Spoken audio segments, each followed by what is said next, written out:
हमें सत्य की खोज करनी होगी। समर्थ सतगुरुदेव श्री रामलाल जी सियाग, दादा गुरुदेव ओम श्री गंगाईनाथ जी योगी। सभी गुरु भाइयों और गुरु बहनों को जय गुरुदेव, जय दादा गुरुदेव। इस मार्ग पर चलने वाले सभी आराधना करने वाले को जय गुरुदेव, सारे ब्रह्मांड को जय गुरुदेव, जय दादा गुरुदेव।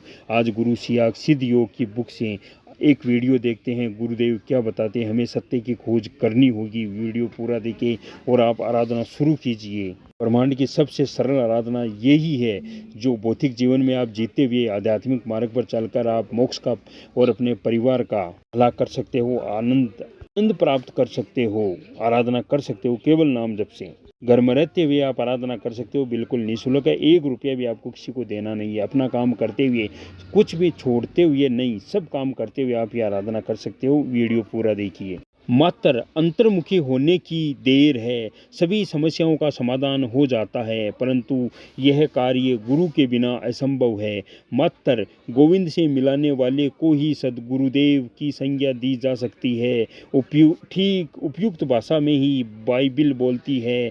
2 गुरु ग्रंथियों में भगवान ने ही अपने उपयुक्त श्लोक दोहराते हुए कहा है। और मूर्तों के साथ परमेश्वर के मंदिर में क्या संबंध, क्योंकि हम तो जीवते परमेश्वर के मंदिर है। जैसा परमेश्वर ने कहा है कि मैं उनमें बसूंगा और उनमें चला फिरा करूंगा और मैं उनका परमेश्वर हूँ, मैं उनका परमेश्वर हूँगा और वे मेरे लोग। उपयुक्त श्लोक से स्पष्ट है कि मनुष्य योनि में ईश्वर के दर्शन संभव है, जिसे मोक्ष कहते हैं। बाइबिल इन्हें अनंत की संज्ञा देती है। प्रकाशित वाक्य में कहा है, जिसके कान हो वह सुन ले कि आत्मा कलीसियाओं में क्या कहता है। जो जय जाए उसको दूसरी मृत्यु से हानि न पहुंचेगी, शब्द के रूप में परिवर्तित हो सकता है। ये बात मात्र वेदांत दर्शन ही कहता है।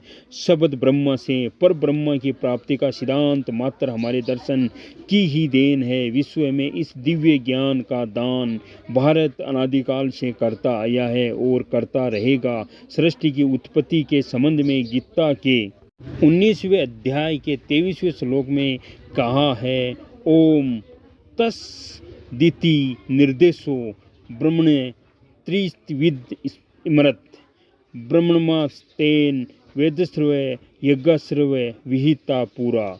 ओम तत् सत, ऐसे 3 प्रकार का सच्चिदानंद घन ब्रह्मा का नाम कहा है। उसी से सृष्टि के आदिकाल में ब्रह्मांड और वेद तथा यज्ञादिक रचे गए हैं। इस संबंध में वेद स्पष्ट कहता है, आओ हम ज्योति में पहुँचे जो स्वर लोक की है, उस ज्योति में जिसे कोई खंड खंड नहीं कर सकता है। इस प्रकार हम देखते हैं वह प्रकाशप्रद शब्द अजर अमर है, अनादि अनंत है। पतंजलि योग दर्शन में भी ऋषि ने कहा है, हरि नाम के जप के बिना केवले पद प्राप्त नहीं किया जा सकता है, योग सिद्धि नहीं हो सकती है। समाधिपाद के 24 से 29 तक के श्लोकों में ईश्वर ऋषि ने ईश्वर की व्याख्या करते हुए उसके नाम जप से विंदनों का अभाव और आत्म साक्षात्कार की बात कही है।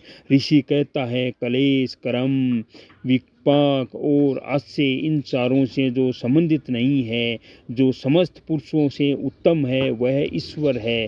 उस ईश्वर में सर्वज्ञता का बीज अर्थात ज्ञान निरंतिशय है। वह ईश्वर सबके पूर्वजों के गुरु भी है।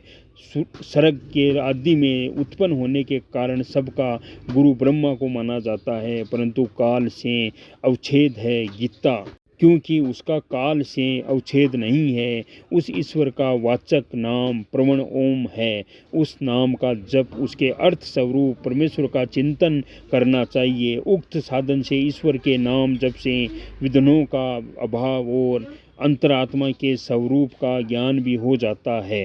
भगवान श्री कृष्ण ने भी गीता के 10वें अध्याय के 25वें श्लोक में नाम जप को अपना स्वरूप बताते हुए उसे सर्वोत्तम यज्ञ की संज्ञा देते हुए स्पष्ट शब्दों में कहा है, यज्ञना जप यज्ञो जिम।